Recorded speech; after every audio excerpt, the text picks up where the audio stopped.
Yo, magandang araw sa inyong lahat at sa lahat ng mga kakosa natin dyan. Papunta kami ni parang Edrin ngayon sa Decathlon. Kine-check ko muna yung mga gulong ko bago kami umalis para medyo malambot kasi Titingin si parang Edrin na lagay ng cellphone sa bike. Eto nga, palis na kami mga kosa. Tara, samahan nyo kami. Higagala namin kayo sa Decathlon. Yung Decathlon nga pala tindahan yun mga kosa, pangalan ng tindahan. Isa siyang sport house, bilihan ng mga gamit pang sport. Halos lahat ng gamit pang sport na andun mga kosa. Tara, samahan nyo kami para makita nyo kung ano yung Decathlon. Dito pala kami dumaan sa likod para shortcut para hindi na masyado marami yung sasakyan para safe tayo mga kosa. Parang bukid tong likod na to, parang palayan, mga taniman mga kosa. Dito na ako nagja-jogging, meron dito mini park. Dito lang to sa likod ng dorm namin. Mula nga pala sa dorm namin hanggang sa Decathlon, siguro mga 10 to 15 minutes natin babekin bago tayo makarating doon mga kosa. Time check muna tayo, 4:55 na ng hapon mga kosa. After nga na ilang minutong pagbabike, ito nakarating na tayo dito sa Decathlon. Dito nga pala tayo magpapark sa ilalim, dito yung parkingan ng mga bike mga kosa. Pagkapat nga lang bag namin, ito makita kami ni parang Adrian. Ito nga pala yung tungkod na ginagamit pag mag-hiking ka. Meron din silang ilaw na panlagay sa ulo. Ito naman yung mga bag pang hiking din mga kosa, pangakyat sa bundok. Andito naman tayo sa mga tent pang camping. Iba't ibang size ng tent mga kosa. Andito tayo na sa bilya ng gamit pang camping. Meron din silang tindang kalandita de butane. Ito din pala yung folding chair nila mga kosa, magandang klase din. Maganda yung tela niya, matibay. Ito naman yung mga gamit pang luto, malilit lang yung size niya kasya sa backpack. Andito naman tayo ngayon sa section na pang swimming. Meron din silang tinda dito mga goggles. Yung iba hindi ko na alam yung tawag, hindi ko alam yung pangalan. Basta tong area na to puro gamit pang swimming. Ito naman yung mga bola nila, magagandang klase rin. Meron din sila dito tinda mga ring, iba't ibang size mga kosa. Dito naman tayo sa bike section. Tingnan nyo naman yung price, nakaalula. 54,999. Maganda rin yung sapatos pang bike. Ito naman yung mga bike pang bata, meron din silang tinda. Pwede rin pala mag-practice yung mga bata dito ng rollerblades. Meron din silang tinda rito, ilaw sa bike. Dito kami bumibili ng mga accessories namin sa bike, yung mga ilaw. Meron din mga bombahan. Meron din pala silang budget meal na bike, mumurahin mga kosa. Ito naman yung mga helmet pang bike. Dito ka pala binili yung helmet ka, ito yung kagaya na sa akin. Pwede ka rin mag-practice dito, kagaya itong bata. Ito pa pala yung mga bike nila nakasabit. Meron din tinitindang scooter dito, yung tinutulak ng paa. Bukod nga sa scooter, meron din skateboard, mga pambata. Meron din rollerblades, naalala ko tuloy ng bata ako, gusto ko magkaroon nito. Ang gaganda nga ng kulay kaso for mga pambata to. Ito naman yung helmet para sa rollerblades. Ito nga yung bata, magpa-practice siya mga kosa. Meron din silang tindang bangka dito, halos lahat nga ng pang sports, meron dito mga kosa.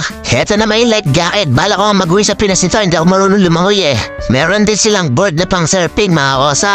Ito naman yung mga iba't ibang klaseng pampalutang nila. Ito naman yung lalaro sa beach yung hinahagis bago sasaluhin mo. Tapos pag napikon ka sa kalaro mo, bumili ka na lang ng gloves, mag-boxing na lang kayo. Meron din pala silang tindang gym equipment mga kosa. Mga pampalaki na itlog. Ang galing nga ng tindahan na to halos lahat ng pang-sports nandito na mga kosa. Meron din silang tindang ganto. Ito na may ginagamit sa abs, tsaka mga pang-push-up. Meron din silang dumbbell dito yung gantong klase. After nga namin mag-ikot-ikot, ito, pababa na kami, palabas na kami ng Decathlon. Pupunta tayo ngayon ng Maple Garden mga kosa. Isa din sa mga sikat na tourist spot o pasyalan dito sa Taichung. Tara, samahan niyo uli kami, igagala uli namin kayo. Eto nga, palis na kami ni parang Adrian dito sa Decathlon. Eto pala pupunta natin, 15 minutes tayo magbabike bago tayo makarating doon. Time check muna, 5:30 na ng hapon. Tara na, simulan na natin bumadyak. After nga lang 15 minutes na pagpadyak namin, nakarating na kami dito kaso naulan.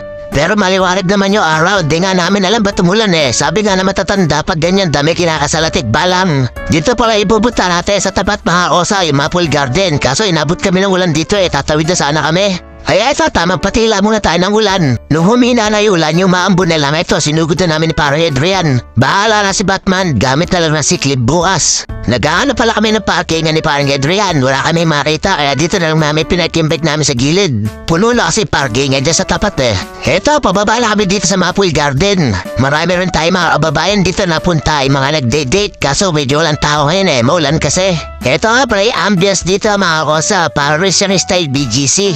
Tara, pasukin pa natin doon hanggang sa loob. Meron din pala maliit na ilog dito sa gitna nito mga kosa. Tara, puntahan natin. Eto, pupunta tayo dito sa maliit na ilog. Habang naglalagyan kami, may natanong kami ito, swan. Akyan tayo dito sa may tulay para marida natin yung ilog. Marami rin isda rito mga kosa, malalaki. Maganda rin itong lugar na to, panalo. 3 hektarya nga pala yung laki nitong lugar na to. Ito yung mga swallow, yung mga pato na naliligo kanina dun sa ilog. Ito siya, ang ganda nga sa malapitan eh, nilipitan namin, nakakita kami dito sa gilid. Naghahanap siya ng pagkain, yung mga malilit na kuhol. Parang gusto nga namin iuwi. Puntahan din natin yung dulo sa may fish pond. Eto nga, nakarating namin dito, ang dami isda mga kosa, ang lalaki. Nung naikot na nga namin lahat, eto pakit pa kami mga kosa. Pauwi na rin kami, baka buta pa kami ng ulan eh, nagdidilim na kasi. Plano namin ni parang Adria, kada day off namin pupuntahan namin lahat ng tourist spot dito sa Taichung.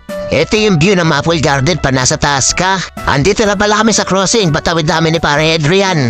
Mga 40 minutes siguro yung biyahe namin bago kami makarating ng dorm. Ang sarap talaga magbike na at tanggal ng stress. Dito na pala kami dumaan sa Pongja Night Market, isa sa pinakamalaking night market dito sa Taichung mga kosa.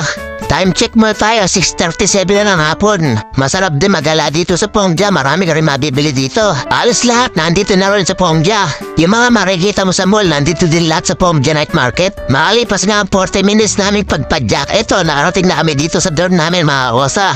Buti nga hindi na kami nabot ng ulan eh. Alas 7 na ng gabi na nakarating kami pero maliwanag pa rin. Dito ko na din pala tatapusin tong video na to. Salamat sa pagsama sa amin mga kosa.